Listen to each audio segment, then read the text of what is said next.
Retrouvons Charles Tiendrebego pour sa chronique Société. Aujourd'hui, la renaissance des produits au revoir l'Europe, qui semble une aubaine pour beaucoup de Burkinabés. Mais attention, nous dit ici Charles Tiendrebego. Regardez. L'attroupement est exceptionnel chez les Abdul Salam. Les passants peu habitués à ce remue-ménage posent le pied sur le frein et ralentissent pour voir ce qui s'y passe. Ils comprendront vite l'objet de toutes ces bousculades.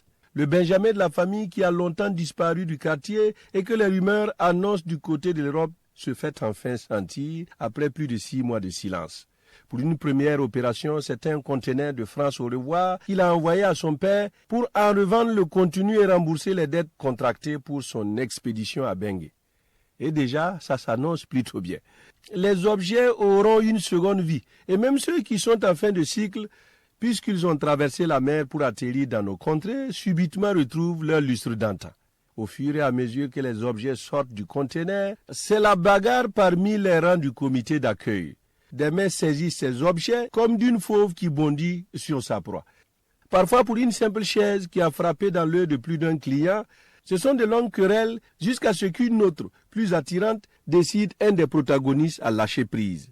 C'est la bonne affaire pour le papa de Salam, mais aussi pour des revendeurs qui sentent les bonnes affaires à chaque fois qu'un conteneur atterrit ici au pays.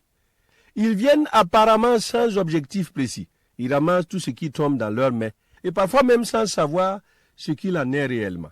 Pour dire vrai, ils revendent tout à prix d'or. Mais comment sont-ils faits ces conteneurs?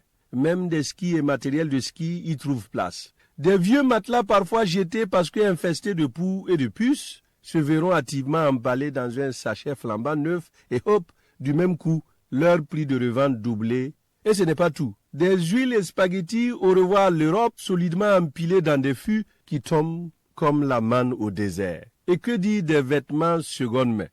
Des sous-vêtements fous qu'une certaine classe se laisse convaincre qu'il n'y en a pas mieux. Il suffit donc de les passer à l'eau chaude pour leur donner une virginité.